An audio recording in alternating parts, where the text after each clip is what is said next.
Hello दोस्तों, एक बार फिर से आ गए हैं हम। हमारे क्लास में तुम्हारा स्वागत किया जाता है। इस क्लास से हम लोग एक नया चैप्टर ओपन करने जा रहे हैं। चैप्टर का नाम है structure of atom.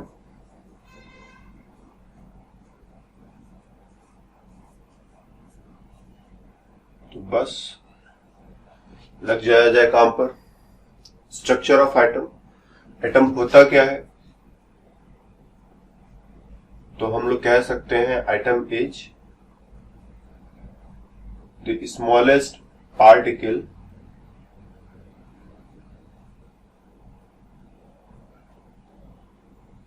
Of an element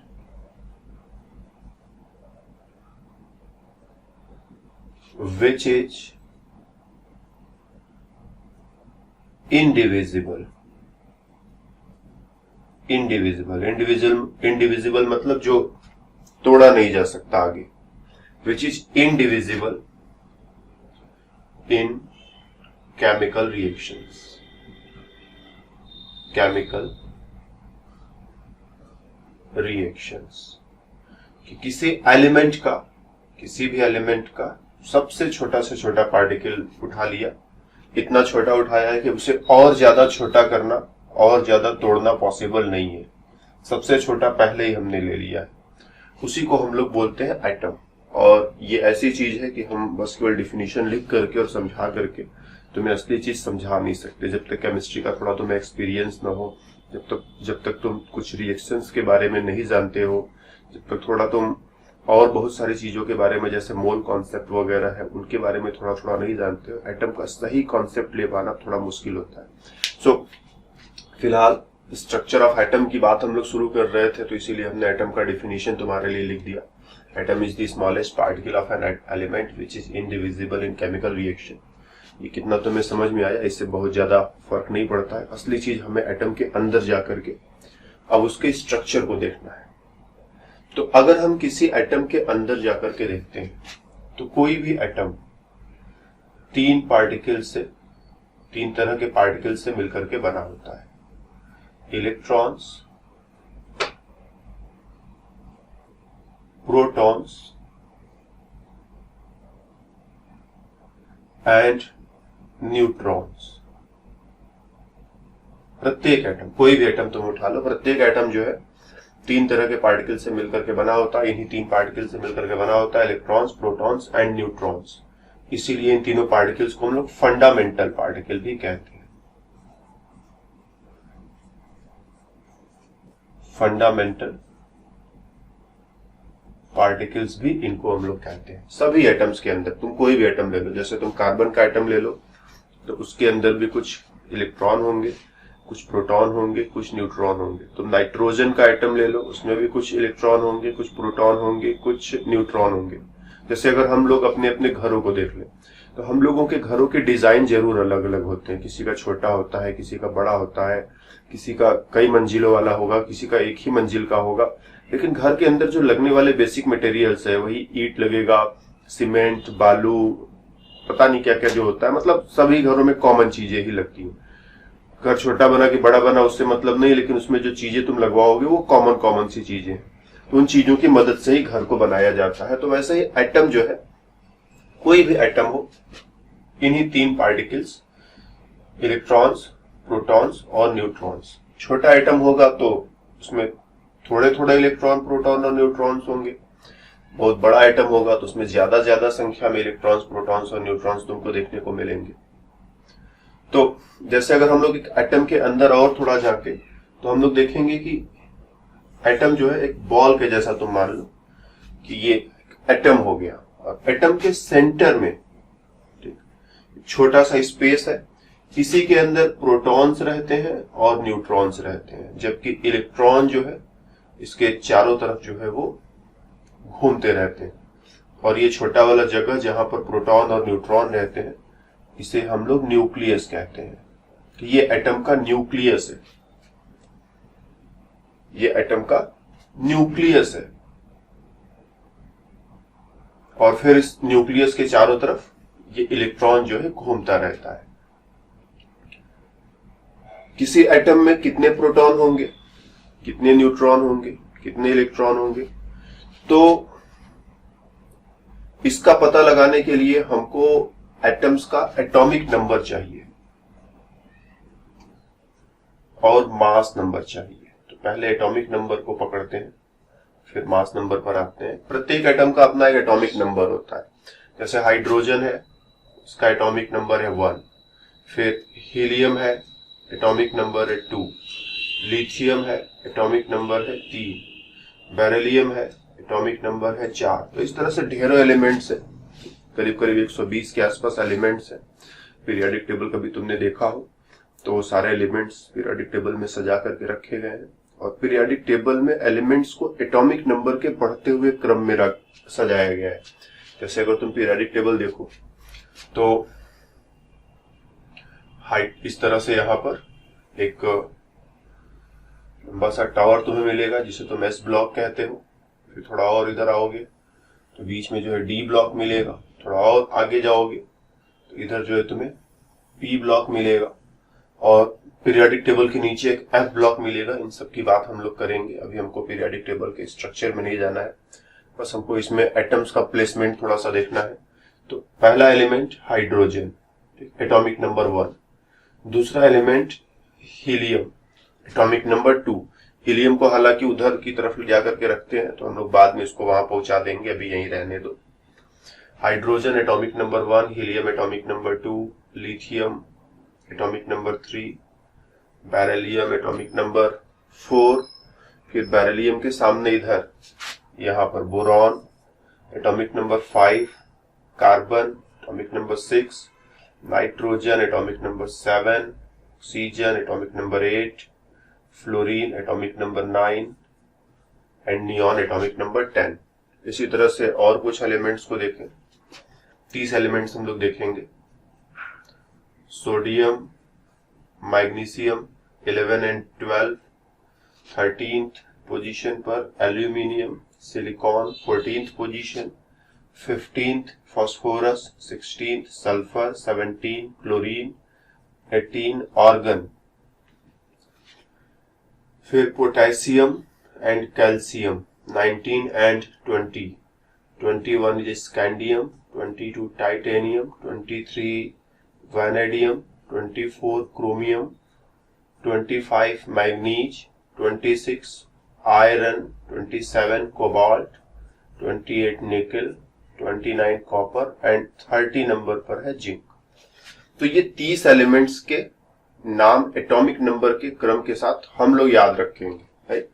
वैसे बहुत ज्यादा हम लोगों को याद रखने की जरूरत नहीं होती, पूरे पीरियोडिक टेबल में 120 के आसपास एलिमेंट्स है, सारे नहीं याद करने, लेकिन हम लोग डिस्कशन स्मूथली चलाते रहे उसके लिए मेरे को ये थोड़े से नाम याद करने पड़ेंगे। जैसे हम लोग बचपन में काउंटिंग सीखते हैं, गिनती सीखते हैं, गिनती का तो कोई अंत है नहीं, लेकिन फिर भी हम 100 तक की गिनती बचपन में सीखते हैं ना, उसके बाद ही समझ में आता है कि नहीं, गिनती का कोई अंत नहीं। अब बचपन में तुमको सिखाने से पहले शिक्षा देने लगे हम लोग कि भाई जो है गिनती का कोई अंत नहीं है, इसको याद करने का कोई फायदा नहीं, तब तो हो चुका खेल। तो थोड़ी सी गिनतियां हमें याद करनी पड़ती हैं। जब थोड़े नंबर हमें याद हो जाते हैं 1 से लेकर के 100 तक, तो उसके बाद अब हम समझना शुरू करते हैं कि 100 के आगे भी होता है और उसको हम जहां तक चाहे वहां तक बढ़ा सकते हैं। तो एलिमेंट्स, अभी तक जो एलिमेंट्स खोजे गए हैं करीब करीब 120, उसमें से ये थोड़े से एलिमेंट्स हमें याद रहे तभी हम लोग केमिस्ट्री का डिस्कशन आगे कर पाएंगे, नहीं तो फिर केमिस्ट्री पढ़ना ही मुश्किल हो जाएगा।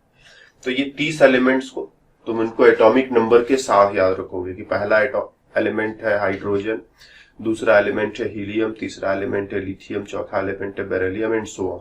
या फिर बीच में से कोई एलिमेंट आ जाए, जैसे फास्फोरस आ गया तो तुम्हें पता होना चाहिए कि फास्फोरस का एटॉमिक नंबर 15 है। मैग्नीज आ जाए, एटॉमिक नंबर 25 है। जिंक आ जाए, एटॉमिक नंबर 30 है। क्लोरीन आ जाए, एटॉमिक नंबर 17 है। ये चीज तुम्हें पता होना चाहिए, नहीं तो फिर डिस्कशन ही आगे नहीं हो सकता। तुम्हें जब ये चीज पता ही नहीं रहेगा तो फिर हम कुछ कहते जाएंगे और तुम कुछ समझोगे ही नहीं।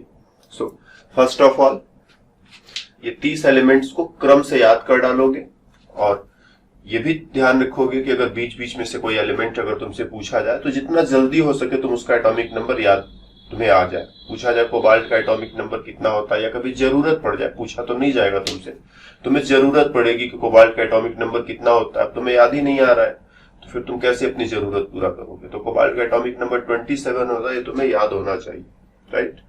तो hydrogen, helium, lithium, beryllium, boron, carbon, nitrogen, oxygen, fluorine, neon, sodium, magnesium, aluminium, silicon, phosphorus, sulphur, chlorine and argon, potassium, calcium, scandium, titanium, vanadium, chromium, manganese, iron, cobalt, nickel, copper and zinc. ठीक, 300 नाम हमने सही सही लिखे हैं। कभी कभी जो है ना, हम लोग गलती से 1-2 नाम आगे पीछे कर देते हैं, तो अब जो तुम्हें सही सही याद करना उसी में गलती कर देंगे तब तो बहुत गड़बड़ बात हो जाएगी। इसीलिए हमने चेक भी कर लिया। ये 30 एलिमेंट्स को याद रखो, इनका एटॉमिक नंबर याद रखो। और ये जो एटॉमिक नंबर होता है, atomic number is equal to number of protons inside the nucleus, inside the nucleus. कि किसी एटम के न्यूक्लियस में यहां कितने प्रोटॉन्स है वो पता चल जाएगा। तो अगर हाइड्रोजन है तो 1 प्रोटॉन होगा, हीलियम है यहां 2 प्रोटॉन्स रहेंगे, लिथियम तीसरा एलिमेंट है 3 प्रोटॉन्स रहेंगे, बेरिलियम चौथा एलिमेंट है 4 प्रोटॉन्स रहेंगे, बोरॉन 5वां एलिमेंट है 5 प्रोटॉन्स रहेंगे, कार्बन 6वां एलिमेंट है 6 प्रोटॉन्स रहेंगे। इसी तरह से तुम आगे बढ़ते चले जाओ।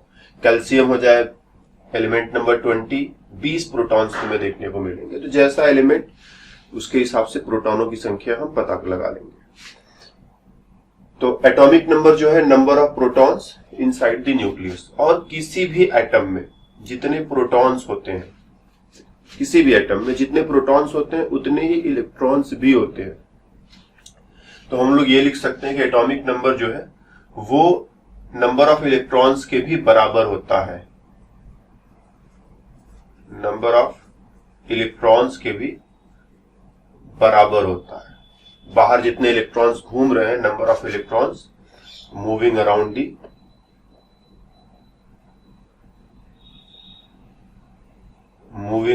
दी न्यूक्लियस, ये न्यूक्लियस के बाहर जितने इलेक्ट्रॉन घूम रहे हैं वो एटॉमिक नंबर के बराबर ही होते हैं। तो जैसे हाइड्रोजन का एटॉमिक नंबर 1 है तो इसमें 1 इलेक्ट्रॉन होंगे, हीलियम का एटॉमिक नंबर 2 है तो इसमें 2 इलेक्ट्रॉन होंगे, लिथियम का एटॉमिक नंबर 3 है इसमें 3 इलेक्ट्रॉन्स होंगे, बेरिलियम का एटॉमिक नंबर 4 है तो इसमें 4 इलेक्ट्रॉन्स होंगे जो न्यूक्लियस के चारों तरफ घूम रहे हैं। तो एटॉमिक नंबर से मेरे को दोनों का पता चल गया, नंबर ऑफ इलेक्ट्रॉन्स का भी पता चल जाएगा और नंबर ऑफ प्रोटॉन्स का भी पता चल जाएगा, क्योंकि प्रत्येक एटम में जितने इलेक्ट्रॉन्स है ठीक उतने ही प्रोटॉन्स है। ध्यान देना, प्रत्येक एटम में जितने इलेक्ट्रॉन्स उतने ही प्रोटॉन। तो बोरॉन में 5 इलेक्ट्रॉन्स 5 प्रोटॉन्स, कार्बन में 6 इलेक्ट्रॉन्स 6 प्रोटॉन, नाइट्रोजन में 7 इलेक्ट्रॉन्स 7 प्रोटॉन्स, ऑक्सीजन में आओगे 8 इलेक्ट्रॉन्स 8 प्रोटॉन, मैग्नीज 25 नंबर का एलिमेंट है 25 इलेक्ट्रॉन्स 25 प्रोटॉन्स। तो इस तरह से एटॉमिक नंबर याद होते ही तुम्हें पता चल जाएगा कि कौन कौन से एलिमेंट्स के अंदर कितने कितने इलेक्ट्रॉन्स और कितने कितने प्रोटॉन्स होते हैं। तो 30 तक याद रखोगे, उसके बाद की जरूरत पड़ेगी तो पीरियोडिक टेबल को देख करके हम काम चलाएंगे, या फिर एक्सपीरियंस के साथ धीरे धीरे वो भी तुम्हें याद होते चले जाते, करने की जरूरत नहीं होती। अगर तुमने सही से पढ़ाई करी तो याद होते चले जाएंगे, लेकिन ये 30 तक तुम्हें याद करना पड़ेगा। तो सपोज मेरे पास एलिमेंट है कैल्शियम, एटॉमिक नंबर को Z से दिखा देते हैं। तो Z बराबर 20, मतलब इसमें जो इलेक्ट्रॉन्स है 20, प्रोटॉन्स है वो भी 20। अगर हम इसमें से एक इलेक्ट्रॉन निकाल दें, अगर इसमें से हम एक इलेक्ट्रॉन निकाल दें, कुछ ऐसा करें कि इलेक्ट्रॉनों की संख्या जो है वो 19 हो जाए, तो क्या कैल्शियम का एटॉमिक नंबर बदल गया? आंसर है नहीं। एक इलेक्ट्रॉन निकाल दो या एक इलेक्ट्रॉन ऐड कर दो, किसी भी एलिमेंट से कुछ इलेक्ट्रॉनों को बाहर निकाल दिया जाए या कुछ इलेक्ट्रॉनों को ऐड कर दिया जाए, इलेक्ट्रॉनों को घटा दे या बढ़ा दे, एटॉमिक नंबर पर कोई फर्क नहीं पड़ता। कैल्शियम का एटॉमिक नंबर 20 है तो एटॉमिक नंबर 20 ही रहेगा। अगर हम यही चीज प्रोटॉनों के साथ कर दें, इसमें से एक प्रोटॉन निकाल दें, प्रोटॉन 20 से 19 कर दें, प्रोटॉनों की संख्या है उसको 20 से 19 कर दें, क्या एटॉमिक नंबर बदला? तो आंसर है यस, एटॉमिक नंबर बदल गया और एलिमेंट भी बदल गया। जैसे 20 से 19 करोगे, अब ये कैल्शियम नहीं रहेगा, अब ये सोडियम पोटेशियम हो जाएगा। 20 में एक प्रोटॉन ऐड कर दो, 21 कर दो, कैल्शियम नहीं रहेगा, स्कैंडियम हो जाएगा। तो जो ये प्रोटॉनों की संख्या है वो एटॉमिक नंबर होता है, इलेक्ट्रॉनों की संख्या को एटॉमिक नंबर नहीं कहते। अगर पूछा जाए व्हाट इज एटॉमिक नंबर, तो न्यूक्लियस में जितनी प्रोटॉनों की संख्या है, जितने प्रोटॉन्स है, वो एटॉमिक नंबर है। इलेक्ट्रॉनों की संख्या एटॉमिक नंबर नहीं होती, बस इलेक्ट्रॉनों की संख्या एटॉमिक नंबर के बराबर होती है, न कि इलेक्ट्रॉनों की संख्या एटॉमिक नंबर होती है। तो जितने प्रोटॉन्स है उसको एटॉमिक नंबर कहते हैं। इसको बदलोगे तो एटॉमिक नंबर बदलेगा और एलिमेंट भी बदल जाएगा। 20 से 21 कर दिया, स्कैंडियम हो जाएगा। 20 से 22 कर दिया, टाइटेनियम हो जाएगा। लेकिन इसको 20 से 19 कर दिया तो कैल्शियम ही रहेगा, कोई फर्क नहीं पड़ता। 20 से 22 भी कर दिया तब भी कैल्शियम ही रहेगा, कोई फर्क नहीं पड़ता। कुछ चीजें बदलेंगी, चार्ज बदलता है। ठीक, यहाँ पर हम लोगों को थोड़ा सा और एक चीज समझना होगा कि जो इलेक्ट्रॉन्स होते हैं, प्रत्येक इलेक्ट्रॉन पर -1 चार्ज होता है और प्रत्येक प्रोटॉन पर +1 चार्ज होता है, और जो न्यूट्रॉन होता है उस पर कोई चार्ज नहीं होता। ठीक, 0 चार्ज। तो तुम कह सकते हो अगर एटम के अंदर, जैसे हम लोग कैल्शियम की ही बात कर रहे थे, तो कैल्शियम का एटॉमिक नंबर कितना है? 20।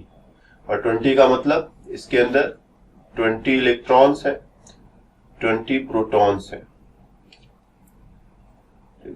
20 निगेटिव चार्ज है, 20 निगेटिव चार्ज, और 20 पॉजिटिव चार्जेस भी है। प्रत्येक प्रोटॉन पर एक पॉजिटिव चार्ज है, प्रत्येक इलेक्ट्रॉन पर एक नेगेटिव चार्ज है। तो 20 negative charges and 20 positive charges. तो जितना इधर नेगेटिव इतना इधर पॉजिटिव, नेट रिजल्ट क्या है? Net result is 0 charge. तो कैल्शियम का जो टोटल चार्ज है वो 0 है, क्योंकि जितना इलेक्ट्रॉन उतना प्रोटॉन। और ऐसा प्रत्येक एटम के साथ है। सपोज हम लोग मैग्नीज को देख ले, मैग्नीज को देख ले। मैग्नीज में क्या है? एटॉमिक नंबर है 25। मतलब इसमें 25 इलेक्ट्रॉन्स होंगे और इसमें 25 प्रोटॉन्स होंगे, और 25 इलेक्ट्रॉनों की वजह से 25 निगेटिव चार्जेज, और 25 प्रोटॉनों की वजह से 25 पॉजिटिव चार्जेज। तो जितने निगेटिव चार्जेज उतने पॉजिटिव चार्जेज, नेट रिजल्ट 0, कोई चार्ज नहीं है। अब सपोज इसमें से हम क्या करें, कुछ इलेक्ट्रॉनों को बाहर निकाल दें। मान लो 25 इलेक्ट्रॉनों में से 2 इलेक्ट्रॉन हमने बाहर निकाल दिए, तो अब क्या हो जाएगा? 23 negative charge and 25 positive charges. 2 इलेक्ट्रॉनों को हमने क्या कर दिया? बाहर निकाल दिया। और 2 इलेक्ट्रॉनों को बाहर निकालने से प्रोटॉन तो उतना ही रहेंगे, और जब तक प्रोटॉन उतना ही, मैग्नीज मैग्नीज ही रहेगा। ध्यान देना, अगर ये मैग्नीज हमने इसको कहा है, 25 प्रोटॉन है, तो जब तक 25 प्रोटॉन है तब तक इसे मैग्नीज ही कहेंगे। 25 से 26 हो जाए तो कुछ और कहना पड़ेगा, 25 से 24 हो जाए तो कुछ और कहना पड़ेगा। हमने इसको डिस्टर्ब नहीं किया ताकि मैग्नीज मैग्नीज बना रहे, हमने इलेक्ट्रॉनों को डिस्टर्ब कर दिया। 25 में से 2 इलेक्ट्रॉन कम कर दिए, तो क्या हो गया? अपने पास 23 इलेक्ट्रॉन हो जाएंगे, 23 negative charge, 25 proton, 25 positive charge. जब दोनों को मिलाओगे तो 23 नेगेटिव चार्ज से 23 पॉजिटिव चार्ज कैंसिल हो जाएगा, और 2 पॉजिटिव चार्ज बच जाएगा। तो इसको हम लोग लिखते हैं कि अब मैग्नीज के ऊपर 2 पॉजिटिव चार्ज आ गया, या फिर कभी कभी ऐसे भी लिख देते हो कि मैग्नीज के ऊपर +2 का चार्ज आ गया। तो किसी भी एटम में जब तक इलेक्ट्रॉन और प्रोटॉन बराबर बराबर संख्या में रहते हैं, एटम अपने नेचुरल स्टेट में, तुमने कोई डिस्टरबेंस नहीं किया है, तो नेचुरल स्टेट में एटम में जितने इलेक्ट्रॉन उतने प्रोटॉन, जितना माइनस उतना ही प्लस, तो माइनस और प्लस एक दूसरे को बैलेंस करके 0 कर देते हैं। लेकिन अगर तुमने कुछ छेड़खानी की, तुमने उसमें इलेक्ट्रॉन ऐड कर दिए या इलेक्ट्रॉनों को बाहर निकाल दिया, तो इलेक्ट्रॉन एटम के ऊपर चार्ज आ जाएगा। तो जैसे मैग्नीज 2+ लिखा हुआ है, मतलब इसमें से 2 इलेक्ट्रॉन तुमने निकाले होंगे, 2 इलेक्ट्रॉन निकाले हैं। तो कहीं पर भी प्लस लिखा है मतलब इलेक्ट्रॉनों को रिमूव किया गया है। जैसे हम लोग लिख दे कैल्शियम 2+, मतलब 2 इलेक्ट्रॉन्स जो है, 2 इलेक्ट्रॉन्स इन्हें निकाला गया है। 2 electrons have been removed from calcium, removed from calcium. तो इसमें कितने इलेक्ट्रॉन कितने प्रोटॉन, तो हम बोलेंगे इसका एटॉमिक नंबर होता है 20।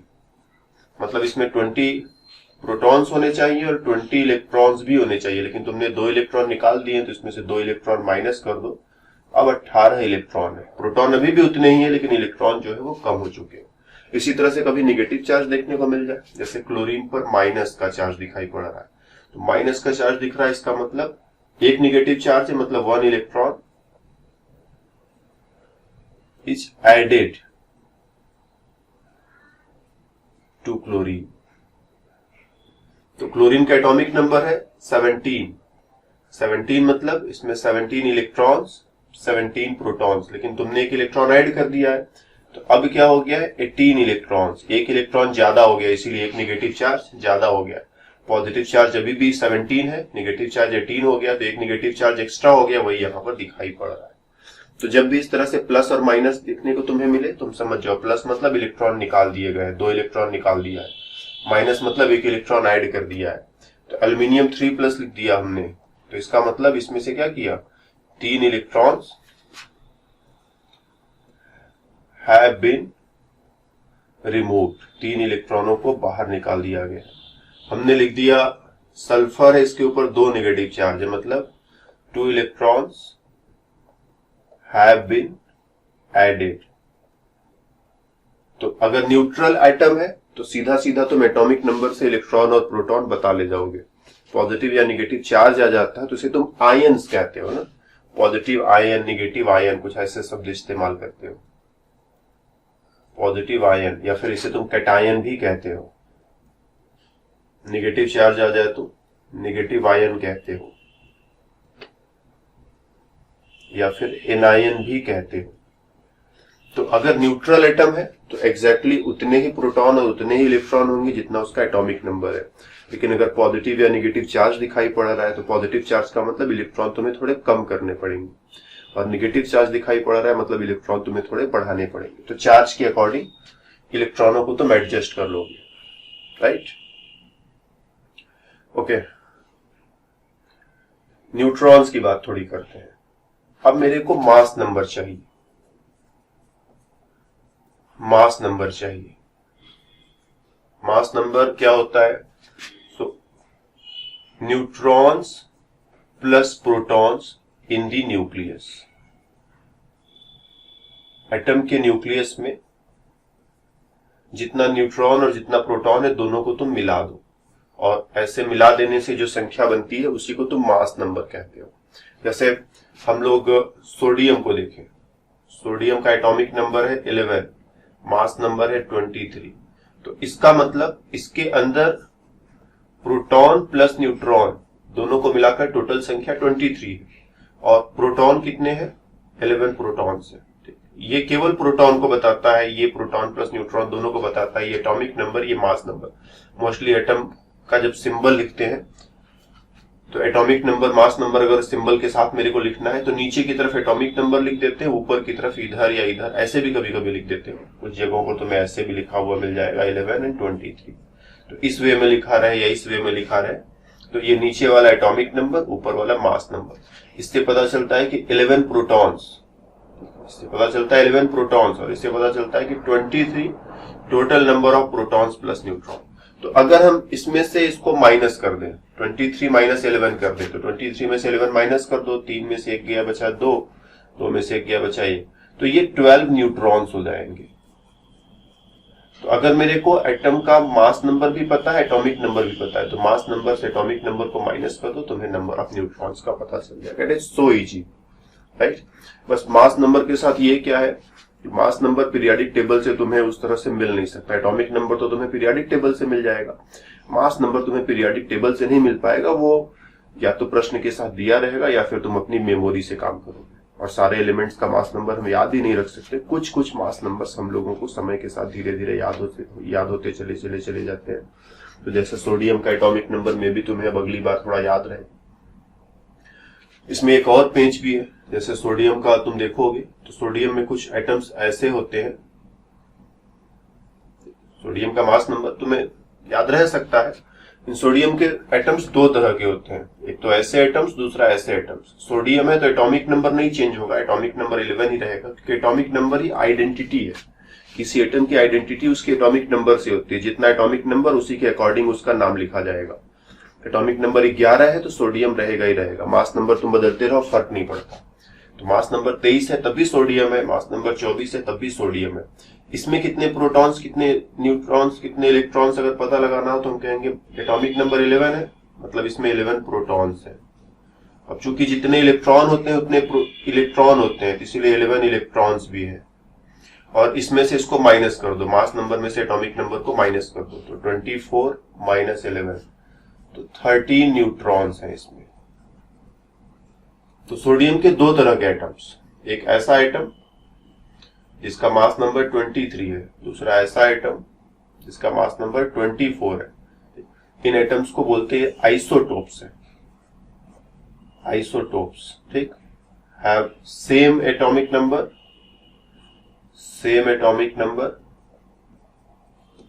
but different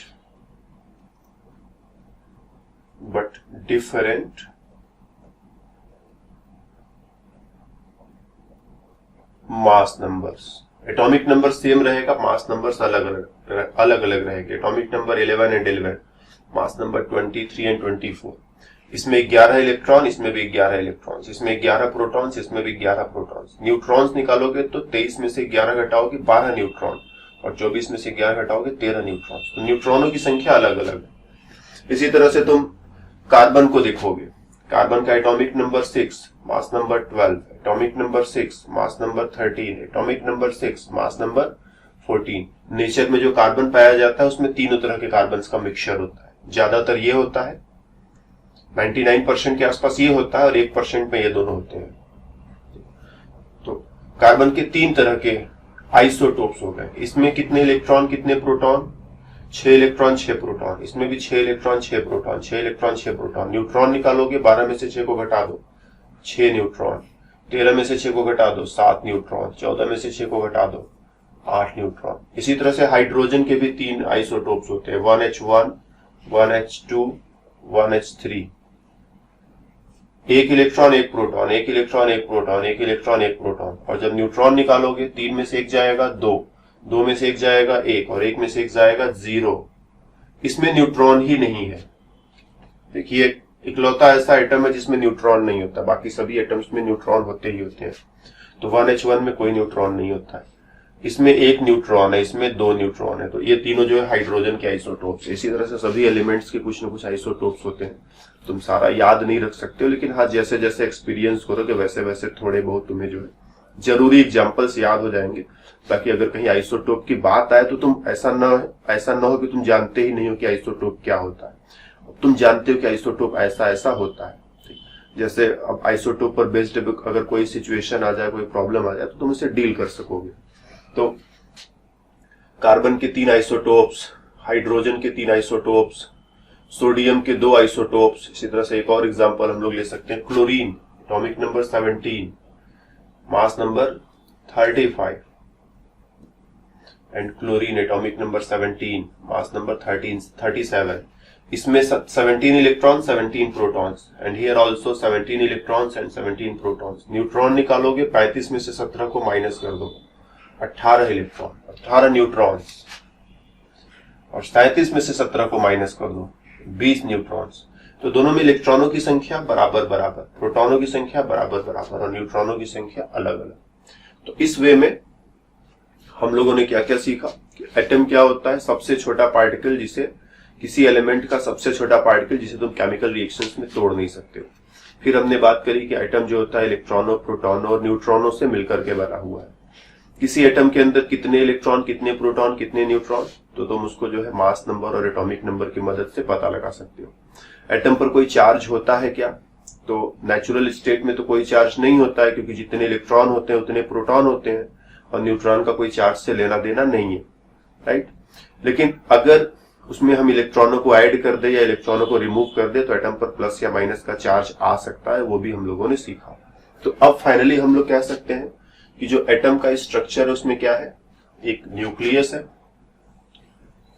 जिस पर पॉजिटिव चार्ज होता है, और उसके बाहर निगेटिव इलेक्ट्रॉन्स जो है घूमते रहते हैं।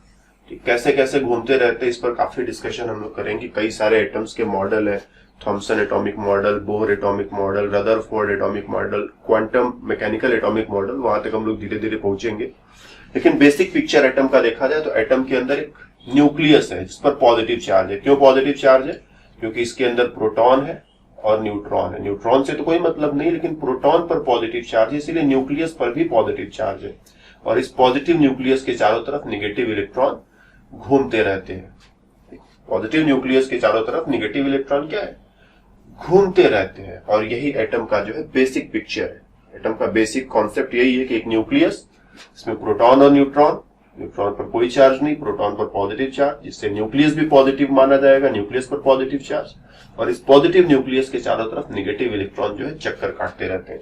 कितने प्रोटॉन, कितने न्यूट्रॉन, कितने इलेक्ट्रॉन, ये सब हम लोग जरूरत पड़ने पर काउंट कर सकते हैं, कैलकुलेट कर सकते हैं। तो इस क्लास में पहला क्लास था ये स्ट्रक्चर ऑफ एटम का, इसमें हम तुम्हें ज्यादा नहीं परेशान करेंगे।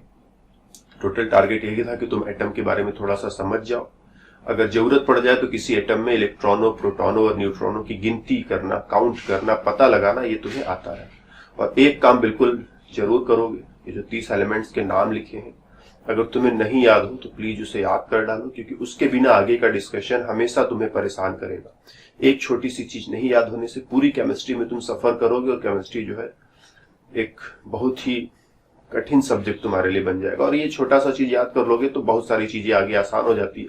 तो कुछ कुछ चीजें हमें याद भी करनी पड़ती है, ठीक। बहुत सारी चीजों को समझना है, ज्यादातर तो समझना है, 95% समझना है, इन 5% कह सकते हैं कुछ याद रखने वाली चीजें हर सब्जेक्ट में होती है, और वो केमिस्ट्री में भी होती है। तो ये एटॉमिक नंबर 1 से लेकर के 30 तक याद रखेंगे, उसके बाद जरूरत पड़ेगी तो फिर पीरियोडिक टेबल है ना, लेकिन 1 से 30 तक हम लोग याद रखेंगे। तो इस क्लास में हम यहीं पर रुकते हैं, फिर मिलेंगे अगले क्लास में, तो बातें और भी होंगी। तब तक के लिए बाय बाय।